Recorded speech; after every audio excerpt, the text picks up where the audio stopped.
o anasının yanına gitse ben dediğimi derim.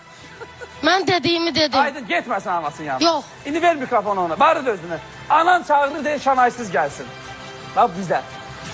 Ana yoxsa Şanay? Ana yoxsa Şanay?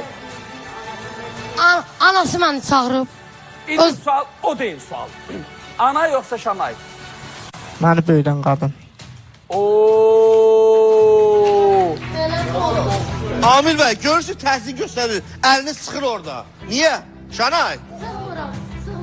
Sıxırsan. Siz daha ne sarfatı salmıyor. Ha, vallahi ona təhsil göstər Amil bəy. O oğlana mənim yazığım gəlir. Şanay buradan, Şanay buradan. Oradan o yok, yol yoktu. Gözde hara gedirsən?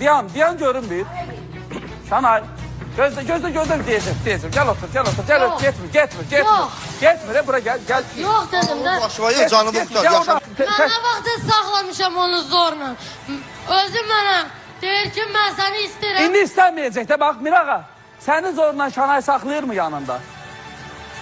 Telefonu mənimlə alıb, şəxsiyyət vəsiqə mənimlə alıb, bir də Bilirəm, kartı sizi var. yalan- Xəttə ifirdə. Qulaq asın. Qulaq as. Hanı Qulaq as. telefonu şəxsiyyət vəsiqəsi? Ver mənə. Niye vermeliyim? Ver cəmaatın şəxsiyyət vəsiqəsini. Sən Neyse, qanun pozursan. Sağ olun. Sən qanun pozursan. Arzuman məşğul ol ondan. Ya belə şey yoxdur. Cəmaatın şəxs sonra sən cəmaat yanında baxın gedir elə. Gel bura.